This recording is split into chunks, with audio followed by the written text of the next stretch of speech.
And can you see my screen? I don't know if you can see it on your phone.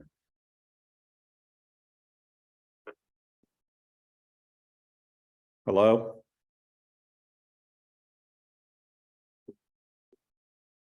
Can you see my screen? Oh, here we are.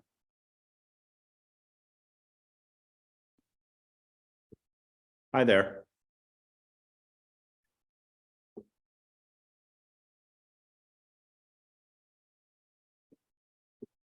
Not sure if can you hear me?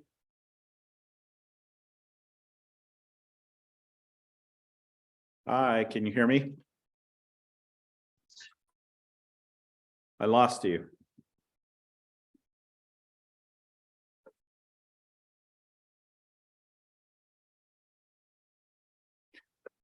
All right, well, I'm going to assume that you can hear me. So let me see something real quick.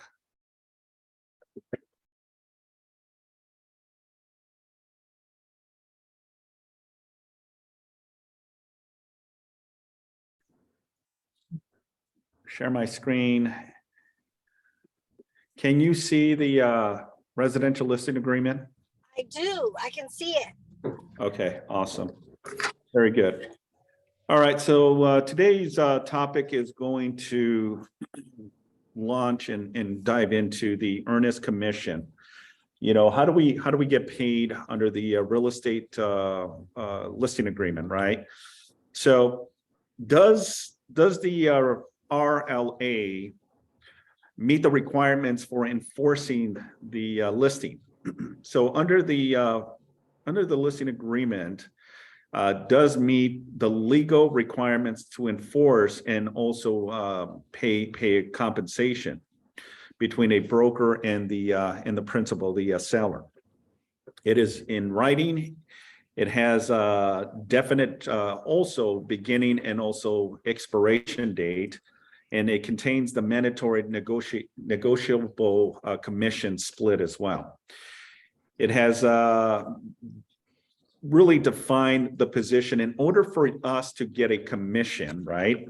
In order for a commission to be earned, there's different elements that have to transpire, right? First, you have to have a listing agreement signed and executed by the seller. And then all the bullet points that are necessary, because if there's a gap or no language in here, it can define your position from ultimately getting compensating a commission earned, right? Now, you know, in looking at the listing agreement, right, this is the exclusive right to sell, car form RLA, revised back in June of this year, 2022.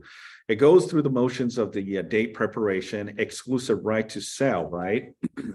And then it goes into, you know, the seller, the brokerage, and then the beginning date. Here's where we need to really define that position, because if anything happens that a seller decides to cancel, a seller decides to back out, doesn't want to sell the property, or the listing becomes an expired listing, then how do we get paid a commission, right? Well, there's a couple of elements that need to happen in order for you to ultimately earn a commission. So we're going to dive deep into this conversation to really give you some perspectives and, you know, avenues and how this can help you once you get a listing, seller agrees, and how you pay a commission, right? Well, one, you have to find a ready, willing, and able buyer, right? You get the listing, you get it executed. Congratulations, you have the listing. Now you're inputting the property into the MLS, right? You got a professional photographer going out there taking photographs of the home. And before you know it, wazoo, you have it on the multiple listing service. And now it's being promoted as an active listing, right? So now you're promoting a property that gave you the authorization from the seller to list their properties, promote the property, market the property, and more so find that ready, willing, and able buyer, right? And it can be two ways. It can be that you find and capture that buyer, or it can be that the agent who represents the buyer has the buyer in place and is submitting an offer on your listing. Okay, so when it comes to understanding your elements to your position and how you earn a commission, then you have to look at, the importance of why we have to document everything, why it's important to have all this in writing, right? Because we can go through the motions of saying, I've earned a commission, I'm due a commission, seller, you need to pay me, right? Well, it doesn't work that way. There's so many elements that have to happen in order for you to get a commission. When the commission is earned under the residential listing agreement, a commission is earned after a seller accepts an offer and the transaction closes. So one, the seller has to accept the offer, right? A ready, willing, and able buyer. You promote it, you market it, and now there's attraction to this listing. And now someone says, look, I looked at the property, I really want this property. Now that buyer is going to submit what's called a purchase agreement, right? That purchase agreement now gives you the negotiating tools to either accept, counter, or reject the offer, right? So again, just going through the trenches of what you need to do in order for you to satisfy and earn a commission. So in order for, in the misconception that many brokers believe that just the locating the buyer is ready, willing, and able to purchase the property on the terms of the listing is also a listing broker needs to do to earn a compensation, but more is required. So just because you find that buyer, just because that buyer submits an offer and goes through the motions of getting the loan approved and home inspections and all that, doesn't necessarily still mean that you're going to be paid a commission, okay? Because if that buyer decides to cancel, decides to back out, decides they don't want the property, or after doing their due diligence regarding the property, they find it's just too many issues with the home, I don't want to, buy this property after all, then within the buyer's contingency period, the buyer has the right to cancel. The buyer has the right to not move forward with the sale of the home. So you cannot argue and say, well, I'm still owe a commission, right? This is why you have what's called the beginning date and then an expiration date. And I want you to really understand that statement, because if you have a beginning date and an expiration date, that's when it starts for you. That's when the listing begins and when the listing expires. And after it expires, right, are you still entitled to a commission? Well, it really depends. It really depends on how you draft this agreement and what language, in addition to all this, you're including as part of the expiration or cancellation, okay? A commission is earned if the seller withdraws the property from the market. So the listing broker also earns a commission if, without the broker's consent, the seller withdraws the property from the sale of or makes marketable during the listing period. If the seller deprives the broker of the rights to market the property, that is a breach triggering a commission obligation. Continuing refusal to accept a full price offer may be construed as an effective way of withdrawing of the property. So what that entails basically is, if you have a listing agreement signed by the seller, you have now what's called an exclusivity of this home. You have the ability to market the home. And as we dive into this agreement, right here it says beginning date, expiration date. Then it goes into the property. So all this needs to be added in there. You need to have the physical address. You also need to include the parcel number, right, which is better known as the APN number. You also have to distinguish what type of property is it? Is it a manufactured home? What type of agreement do you have in place? Is it a probate? Is it a manufactured home? Is it a condominium. All these are parameters that you need to understand when you're drafting these agreements. On top of all that, you also have the listing price, right? The listing price is what you're planning to list a home. Okay, and that needs to also be included as part of the agreement, because again, why would a seller sell property when you don't have that information in pen, right? So you need to have that price. This is why we do comparables, right? This is why we analyze, we look at the multiple listing service to determine an opinion of value, right? Section 2 talks about, Section 2B talks about, listing terms, what additional terms on top of what's already on the exclusive right to sell are you authorized to do so? Are you asking for the seller to pay for certain things on top of already the commission that they were going to pay you, right? So these are parameters that you need to look into and make sure that you, as a real estate professional, understand. Now, let's talk about the compensation. So Section 3 talks about the amount of rate a real estate commission is not fixed by law. They are set by each broker individually and may be negotiable between the seller and the broker. Real estate commissions include all compensation and fees to the broker.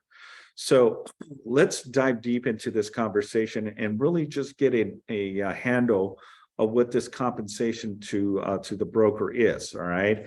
And this section is where you're going to click here and you're going to put a percentage, right? A percentage of what you're charging the seller, the principal, okay? There is the total commission that you are anticipating, right? That includes if there is a cooperating broker involved, a buyer with another agency or agent involved, then they get a split of that commission, right? Now, as you can see, the notice of the amount of rate of a real estate commission is not fixed by law, meaning that whatever commission you want to charge, right, it's your discretion. Okay, it's the seller's discretion too. They may say, look, Simon, I know that the standard is 6%, but I do not want to sell it for 6%, but I'm willing to give it to you for a lot less if you're willing to discount your commission, right? Now, there's many variables, many skill sets in order for you to know how to navigate and ultimately earn what you are entitled to, right? Because we preach and we lecture and we provide you with the necessary objections on how to handle these type of questions that are thrown, right? What is your value proposition? What are you going to do above and beyond that you're entitled to and earn a full commission, right? Now, for many of us who have been in this industry for a long time, we look at all those aspects of it and say, what's the standard? Well, the standard has been, in my opinion, 6%, 3% to the listing side, 3% to the buy side. Okay. Now, as the language on here says that real estate commissions are negotiable, can be negotiable, may be negotiable, meaning, can they be banned? Can they be modified? The answer is yes, they can. Okay. Does that mean that 5 or 6% is set in stone? No. It can mean that if the seller is willing to pay you more commission for the property, and as long as they're okay with it, then by all means, that's fine. Okay. Now, most, if not a lot of real estate companies do have provisions in their policies, right? And these provisions, protect not just the market center, but also, the level of customer service that we are providing, right? Because most real estate companies are not considered discount brokerages, okay? And what I mean by that is we're not going to say no if you need to ask for an approval of getting a commission a lot less than, your typical standard of 5 or 6%. What we're saying is, let us help you, let us coach you in how you can handle those objections, right? Because if you really play out the playbook on this, there's ways and avenues in how you can approach this to articulate your position and why you should be paid a full commission. That's all I'm saying. But do you sometimes have to bend a little bit. Yeah, that's the awesome part of real estate deals and real estate transactions. You bend and you kind of go through the motions of what you need to do. Sometimes you have to extend escrow longer than what you originally put, right? Typically, we put 30 days. Sometimes we have to extend that to another 10 days, another 15 days. Or releasing of contingencies, right? Part of the process for buyers and sellers is that the buyer release certain contingencies, right? Well, those can be also modified and adjusted. Nothing is really set in stone. And I want you to be very clear that, in all agreements, just because it's in black and white doesn't necessarily mean it's going to go all black and white. There may be issues, there may be obstacles, there may be walls that you come across. You just got to know how to navigate, your position. A commission is earned if the seller cancels the listing and is in breach. Well, yes and no. Just because a seller says, you know what, Simon, I changed my mind. I don't want to sell after all. You got to look at every case by case scenario, right? Because what if there's a death in the family? What if something transpire that trigger them that now, unfortunately, they cannot sell the property? For example, what if they're doing a job transfer, right? And the only reason they're selling their property is because they have a job transfer back east. They need to sell this property so that way they can be closer to their job, right? And then that stops. Something happens, something changes, they don't ultimately get the position, or financial reasons, right? They go in a different direction, or maybe they find another position that pays more and it's local and they don't need to sell. Are you going to force a commission on someone that has a necessity of urgency that now they don't have to sell their home, right?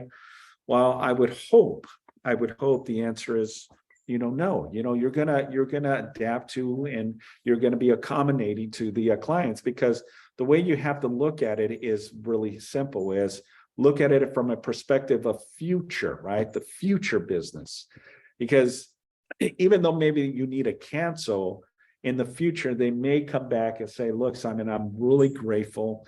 I really appreciate you, canceling the agreement, but now 2 years later, we are now in the position that we want to sell.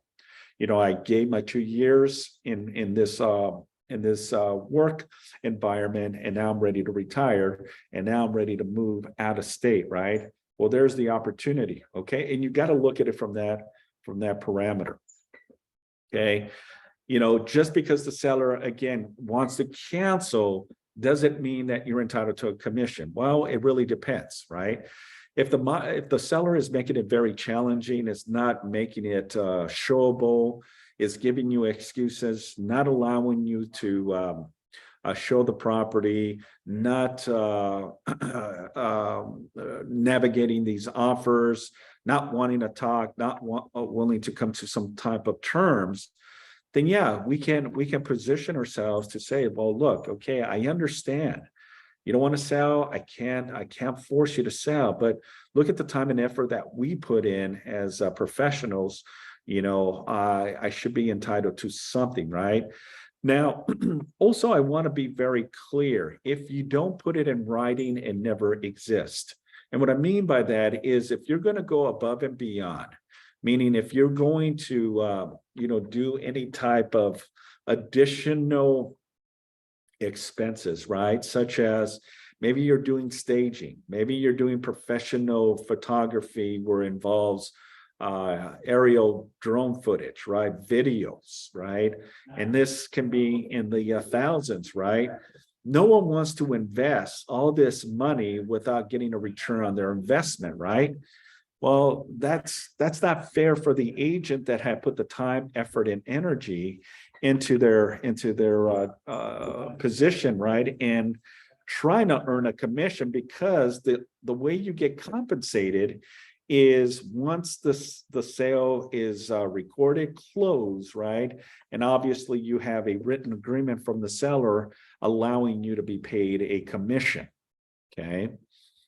There's many levels of things that must happen: signatures, initials, dates of these agreements, buyer coming in, submitting an offer, buyer going through the motions and closing the deal, and then ultimately the property recording. We're one of the last ones that we get paid in a commission, right? We're not the first, right? It's not like Mr. and Mrs. Seller, you know, I listed your property, I want to get paid first. No, we need to sell the property and be one of the last ones to get paid. Teresa, you have a question? Yes, I thank you, Simon. I have a question is when we do the listing and they picked us as a listing agent, there's section C, 3C, is there a part where if they rethink and they don't want to sell and you have already invested in this, is that part where there's a terminology to use correctly to say you will, is it a term that you write down on 3C? What is it that you write down there? If it, due to cancellation or withdrawal, is there what do you write there so that you can, like I said, on the contract is negotiable, but you know, if you already did the photographer, the drone, and the staging, and where do you get the compensation to write clearly in black and white that they understand? Is it right there? What is the terminology? Are you referring to this section here? Correct. Is that where we put it in, or is that? Yes. I'm referring to here. Oh, I apologize. See, right here is where you're going to put if you're asking for any additional compensation on top of the commission. So for example, you know, you are getting a professional photographer, or you're asking the seller to pay for your transaction coordinator, right? And let's say your TC is $300, $400, whatever that amount is, $500. Then and the purchase agreement entered into of the purchase agreement, you have the percentage here, and then you have a flat fee here. And then any additional terms, then you would add it here. Now, the other section that I want you to also be mindful of is this section here, okay?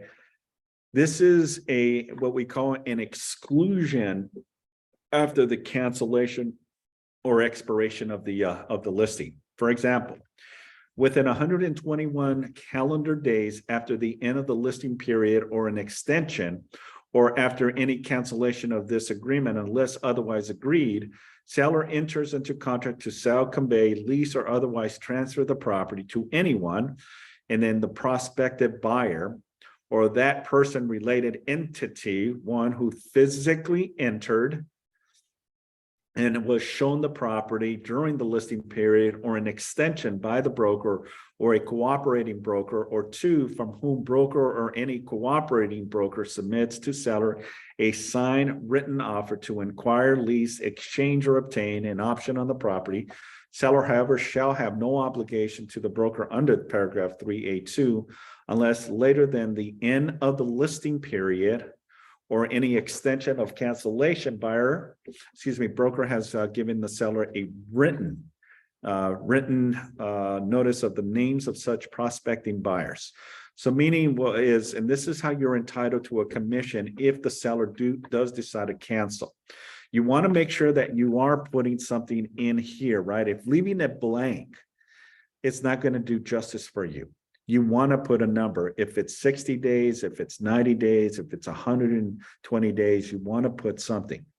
I've always been accustomed to put 120 days, 4 months after it expires or it cancels. The reason is 4 months is more than enough time that if anyone wants to buy this property, you know, they're going to do it within that time frame, meaning that there's certain things that must happen in order for you to be and for you to earn a commission. The 120 calendar days, as an example, is just one pillar, right? That after the seller decides I want to cancel, or the property expires after 6 months because no buyers ended up buying the property, or you couldn't come to an agreement with a buyer, and you know now the listing expires. then it extends that time frame for an additional 4 months after it expires or cancels. That if you provide, in any of these buyers who either submitted, physically seen the property, or inquired that you have a hold on, then you can come back to the seller and say, look, Mr. and Mrs. Smith ended up buying this property. Mr. and Mrs. Smith was someone that saw the property when I had the listing prior, and now I am entitled.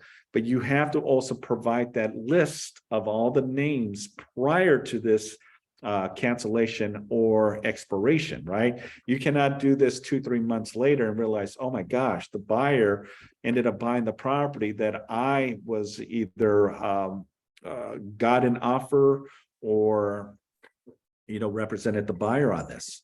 At the moment that you know that this is not going to go through with the listings, or they're not extending or canceling, or the listing expires, immediately you want to get the list of anyone that has submitted offers and present that to the seller. Send an email to the seller. Mr. and Mrs. Seller, I am providing you with the exclusion list of all the people that have submitted offers through the period, right? And the reason you want to do that is because now you hold the seller accountable to a commission earned. If any of these buyers do end up buying, right, now you have proof. We gave a copy to the seller, and here's the name of the person. How do you verify that? Well, you can check title. Immediately, go on to the or you can call title and find out who are the new buyers, right? And if you can prove that these buyers are the ones that were originally someone that submitted an offer, or they physically saw the property, based on this statement, the seller would be entitled to pay you a commission. Okay, so I hope that kind of addresses that parameter. Now, if we go down where it says, because again, the whole purpose is how do you earn a commission, right? With the real estate listing agreement, right? We understand the buyer's position in submitting an offer. We're in the mercy of the buyer buying, closing, and then we get paid a commission. But how do we, as listing agents, how do we recoup, compensation when the listing agreement defines the opportunity for us to list the property, showcase the property, but ultimately it has to also sell the property in order for us to be paid a commission. So a commission may be earned after the listing period expires pursuant to what we call the safety clause. And this is what I'm talking about, is the safety clause, right? The seller may owe compensation to the broker if certain person purchased after the expiration of the list. The provision is often called that safety protection clause. However, before the listing broker can claim compensation in these circumstances, several criteria must be satisfied, right? One, provide that exclusion list, right? Here is all the people that have seen this property, right? That gives now the seller notice if any of these people buy. Now, what they need to do, okay, because you're thinking, if they're going to go with another listing brokerage, right, then technically speaking, they would be paying 2 commissions, right? The commission that you are entitled to, and the commission that now their new brokerage, right, is entitled to. And who in the right mind would pay 2 commissions, right? Well, that would be foolish. That would not be something that any seller would want to pay, is 2 commissions, right? So in essence, what do we need to do here? Well, what they need to do is when they list the property with another brokerage, on the listing agreement under section F2, right? F2, seller warrants that the seller has no obligation to pay compensation to any other broker regarding the property unless the property is transferred to any of the following individuals or entities.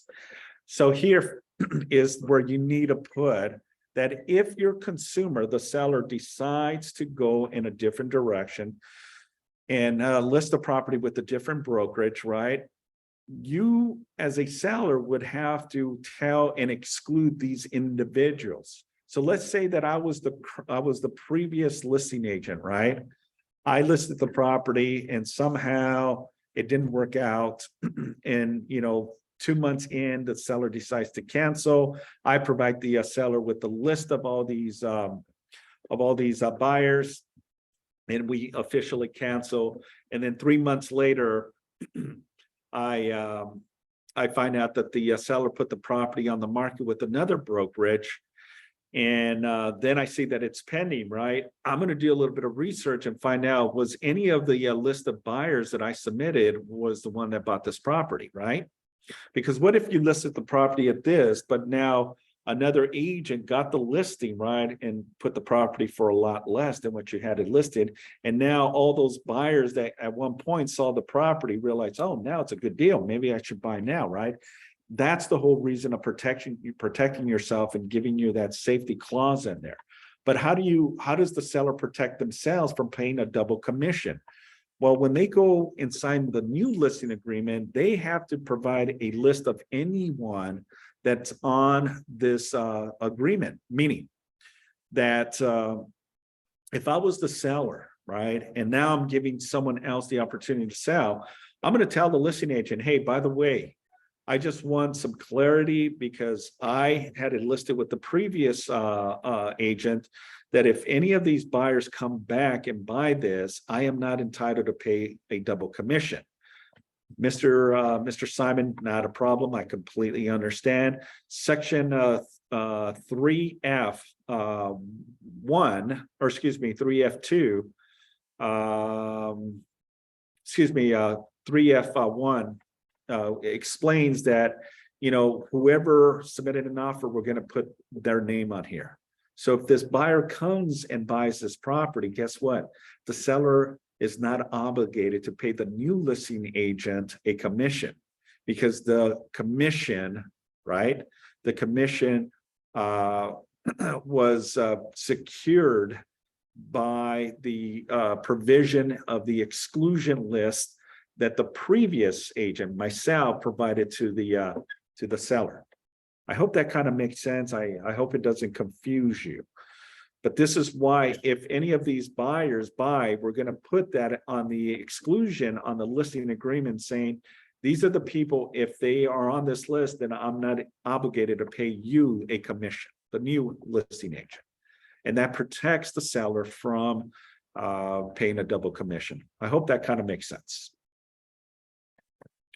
Now, the number of days of the safety clause must be filled in. Okay, just again, going back to this section here, you leave this blank, okay, then ultimately you even provide a list, right? And that list has 20 different buyers who have physically seen it or submitted an offer, right?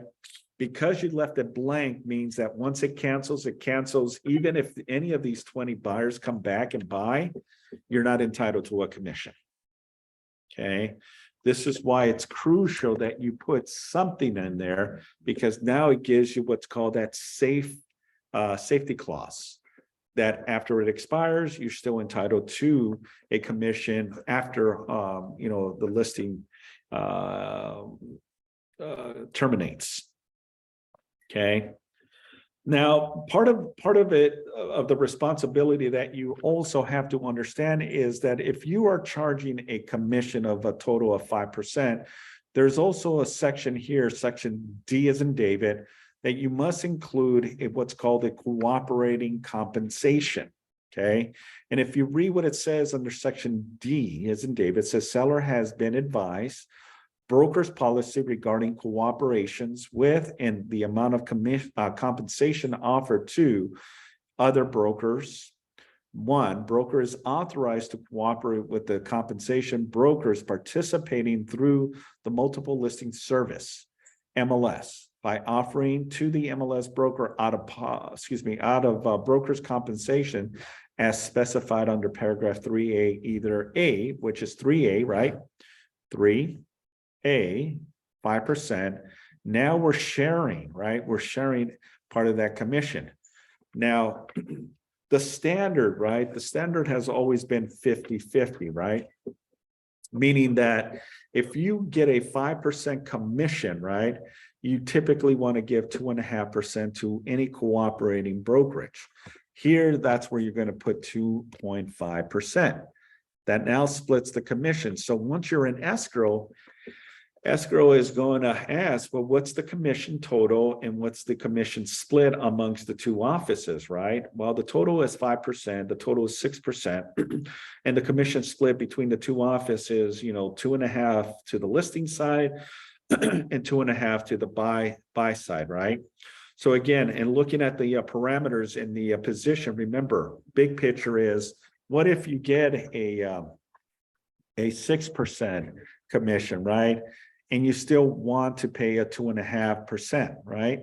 Well, that means that even if you do a 2.5% to the buy side, right? That means that you are actually getting 3.5%, right? Instead of 3%, because you're getting half a percentage from the buy side, right? As long as you put it in writing, right?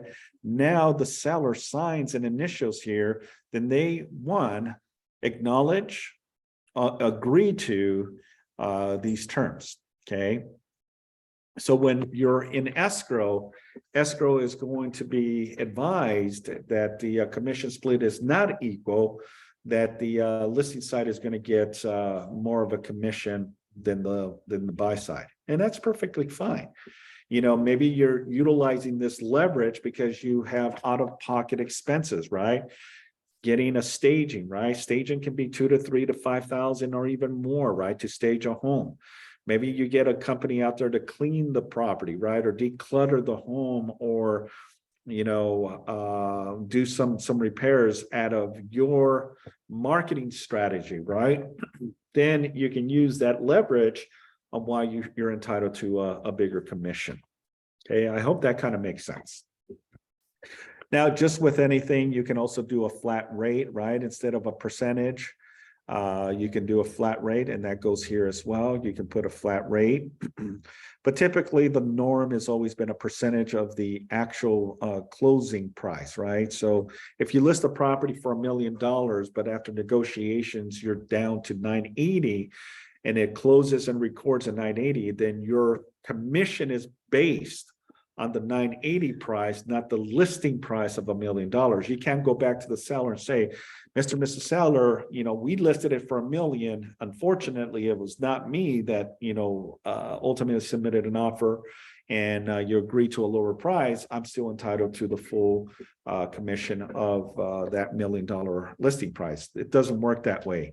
How it works is based on the actual sale price, whatever the property sells. So if the property sells for $1 million less, then $100,000 less, then it's going to be based on that price of $900,000, not necessarily $1 million. I hope that kind of makes sense. Okay. The prospecting buyer must have either physically entered or had written an offer.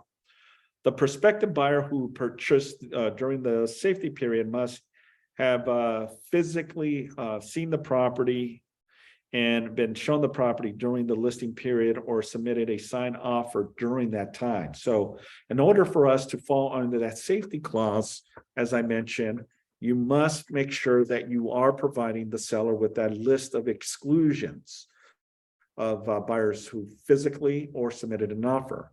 Otherwise, you're not entitled to a commission. Now, if a buyer writes an offer which is accepted during the listing period, but the transaction does not close until after the expiration of the listing period, as to the buyer, the listing period is effectively extended until the closing. The safety clause does not apply in this instance. So let's just say you have a listing for 6 months, right? 6 months. 1 month is gone. 2 months is gone, 3 months is gone, 4 months is gone, 5 months is gone, right? And then for some odd reason, at the 6th month, you finally get a buyer that you hook, right? This buyer goes into contract, right? And now you know that it's a 30 day or a 35-day escrow, but you have to also remember, you got to be on top of your dates. If you had a 6-month listing and now you only have 1 month left, and now you find a buyer that is going 30 days in, but you know that your listing is going to expire, what do you do in that instant, right? Well, based on what the agreement stipulates here is 2 things. One, the proactive approach is to extend the listing. There's a form called the ETA form, the extension of time addendum. What that form allows you to tell the seller is, Mr. and Mrs. Seller, I understand that, I had this listing for 6 months. We're at the home stretch and we're in escrow. This escrow is going to take longer than my expiration of my listing. So I'm asking for and hopes that you grant an extension of the listing agreement to maybe another 2 more months, right? And if the seller says, you know what, Simon, I don't have a problem. I'm grateful that we're in escrow. And I know that at the end of the month, this listing is going to expire, then I don't have a problem doing an extension of time. So what you're going to do is have the seller sign the extension of time addendum, right? The ETA form, sign it, execute it, bring it. Now you're going to extend it on the multiple listing service too, because remember, you don't want that to go as an expired listing, because once it expires by accident, then you're going to have all these agents, be like vultures trying to call the seller saying, hey, I know your property became an expired listing and wanted to see if you're hiring or you're looking to interview new agents, right? But wait a minute, we're still in escrow, right? So it's important that you keep tabs on your timeframes, right? The listing agreements, because that'll help you understand your role, your position, but more so gives you the upper advantage that now you can extend the MLS for an additional month or 2 months until the deal closes, or based on what the agreement says, that even if you're in escrow, right, and the deal ends up expiring, within the time period of your escrow, you're still under the rules and regulations entitled to a commission. So for example, let's just say that November 30th, right? November 30th is when the listing expires. But you know that the escrow is going to go till December 4th as an example, right? Well, if you forget to extend the listing till, December 15 as an example, what the contract stipulates is the seller cannot come back and say, well, you know what, the listing expired, therefore I'm not entitled to give you a commission. Well, technically the seller is right, but also the seller is also technically wrong. And why is the seller wrong? Well, you ultimately got a buyer, they're in escrow, and to the unfortunate aspect of the position you're in, this buyer ended up submitting an offer at the very end of your listing agreement. And therefore that protection protects you and protects your commission. So even though you don't extend the escrow, as long as this buyer, remember the key here is as long as this buyer goes through the motions, closes the deal, then you're still entitled to a commission. You're in a position to get an earned commission. So I just want to keep that in the making, because again, it wouldn't be fair, right? Because then the seller can say, well, you know what, the listing expires, I don't have to pay you a commission, and I don't have to pay the buyer's agent who brought a ready, willing, and able buyer a commission. Well, that would not be fair. That would not be cool, right? So that's why you got to be on top and make sure that you are looking at your timelines of events, right? If you know that this listing is about to expire, check with your transaction coordinator or someone that's holding you accountable to all these timelines. If it's an administrator or if it's your transaction coordinator, it has to be someone that's allowing you the opportunity for you to press forward, right? Because again, I don't want it to be where you're now in a position where you're losing the opportunity because you were not proactive in your approach. Okay. Any questions so far? All right. So section F2, seller warns that the seller has no obligation to pay a compensation. to any broker regarding the property unless the property is transferred to the following individual or entities. If the property is sold to anyone listed above during the time, seller is obligated to compensate the other broker. Broker is not entitled to compensation under this agreement, and the broker is not obligated to represent the seller in any such transaction. Okay. So basically what it stipulates here is that, you know, you want to make sure, again, and the reason I just wanted to touch on this earning of a commission on the listing agreement is really this format of this one pager here, right? Even though the listing agreement commences of multiple forms, right? The one that I want you to really focus on is the first page, that it is thoroughly completed, right? Thoroughly completed, and that you are putting all the language that is necessary to protect you and protect your commission. Okay, because again, if the deal ends up canceling or ends up expiring, you don't provide that list of buyers, then the seller is not entitled to pay you a commission. And, you know, it's going to be far and few and hard to collect a commission. And, you know, there's a lot of listings that end up expiring. There's a lot of listings that end up expiring. Okay. And for some odd reason, you know, most put time, effort, and energy and don't get a commission. This is just to protect, to have that level of protection that allows you the opportunity, right? The opportunity to get paid for services rendered, right? And more so if the seller decides to go in a different direction, wants to list with another brokerage. And that happens quite often. How many times have you been on the multiple listing service, right? And you see that this particular property has been listed with one company, another company, and another company, right? That's why I want to make sure that you're protected under these elements, because without the right information on here, then it's going to be hard for even myself to go after your earned commission.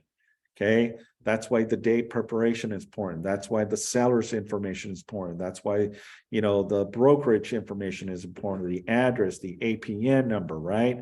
And then obviously the big one is the price, right? And the listing terms and the commission splits and the exclusion list, right? Who is obligated to be excluded, right? If these individuals end up buying the property, because the seller will be obligated to pay 2 commissions, right? And then obviously, you know, if the seller is making it very, very difficult for you to show the property, you know, you're submitting offers. Now, it's, in my opinion, it's a catch-22, meaning that there's going to be times, there's going to be days that it's going to be very frustrating, that ultimately you may not collect a commission. You know, the deal cancels and, you know, seller goes in a different direction. And because you didn't put the proper information, now, you know, you're coming to your broker and saying, well, Simon, I need some assistance, and or whoever your broker is, right? We need to resolve this. Well, I'm going to be asking you very difficult, you know, commanded questions. You know, where's the listing agreement? Did you get the seller to sign? You know, what was the game? What transpired? What ultimately made the seller decide to cancel with you, right? Well, X, Y, and Z. Well, tell me a little bit more. So again, I don't want you to be in a position. This is why it's very, very important that you create these forms and understand every element of what these paragraph stipulate and what these paragraph state. So that way you can navigate these forms in a way to get paid a commission. Okay. So with that being said, any questions from the RLA that you have? Anything that you want to know? Anything that I missed that you'd like me to touch on? Okay. Well, it looks like there's no questions, so I'm going to go ahead and come off. And again, earning a commission during the listing agreement, right? It's awesome to get a listing agreement in place, right? It's so cool to get the listing. I got the listing. You have 6 months to list the property and sell the property. Marketing is very, very important, right? And attracting buyers, right? And negotiating the offers as well. At the end, it's the seller's discretion, right? Because even if you list the property for $1 million and a buyer comes in and offers you $1.5 million, and you present, Mr. and Mrs. Seller, I got you $1.5 million offer. Okay. Which for a lot of us, it may be very enticing. Wow, Simon, you got me $1.5 million offer. Fantastic. Let's open escrow. There may be a seller that may disagree and say, look, Simon, I don't want $1.5 million. I want $2 million, right?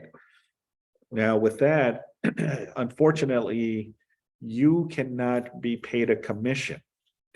Did you do your comparable market analysis, right? Did you evaluate and do your homework on this property? Because if the seller feels that it's not a price, one, you didn't sell them on your value proposition, or two, you didn't do your homework, right? This is why we talk about comparing apples to apples, right? Properties that have sold in the last 90 days, and now more so, because the market has definitely tightened up, interest rates have climbed up. You really want to do your homework and do as many scenarios to really get a concise opinion, right? An opinion of value before you even list the property. Because if you don't do your homework and you list the property way below, and you get traction, right? But it's not the attraction you want, or you overprice the property way above the area and you don't get traction either, then you're kind of in a bind there, right? Now, this is my suggestion, and I'll close with this. When doing a listing presentation, sometimes, and I hear this quite often from listing agents, well, how do I evaluate a home? How do I know if this is the price, right, of the home? Well, study the market, do a comparable analysis, right? Check comps, right? Check what's available, check what's under contract, check what's pending, check what's sold, and more so what has sold in the 90 days. In the past, we would say go back 6 months. But 6 months, the rates were a lot less than what the rates are now. So you can't really go 6 months. You got to be tight on that and now do 90 days, at least 3 months, because 3 months gives you a good gauge. It gives you a good parameter, and it gives you a good perspective of what the market is really telling you, right? And now you can be very aggressive in your approach, because now you are, within, the comps in the neighborhood, right? You don't want to go outside too far, right? Within half a mile to a mile radius maximum from the subject property, right? Meaning that if the property is, here in the city of Torrance, you want to go as far as 1 mile from the subject property. Anything outside of that may push you in a different geographical area, right? That may push you into Redondo Beach. That may push you into Lomita. That may push you into Carson, right? So those are not comparable properties. It has to be within the specific of the city, the area, and then the square footage, year built, and all that, because you cannot compare a property, right, from a 1950 build to a 2023 or 2022 build, right? It's not a comparison. So you got to make sure that you're analyzing this property so you're not frustrated, and ultimately you sell the property so that way you earn a commission. So with that being said, any final questions before we close it? Okay. Thank you. All right. I appreciate it. Thank you very much, Teresa. And Thank you, Simon. Hope for being on this call. Have a phenomenal afternoon. Be safe, and I'll see you on the next class. Thanks. Take care. You too. Bye-bye.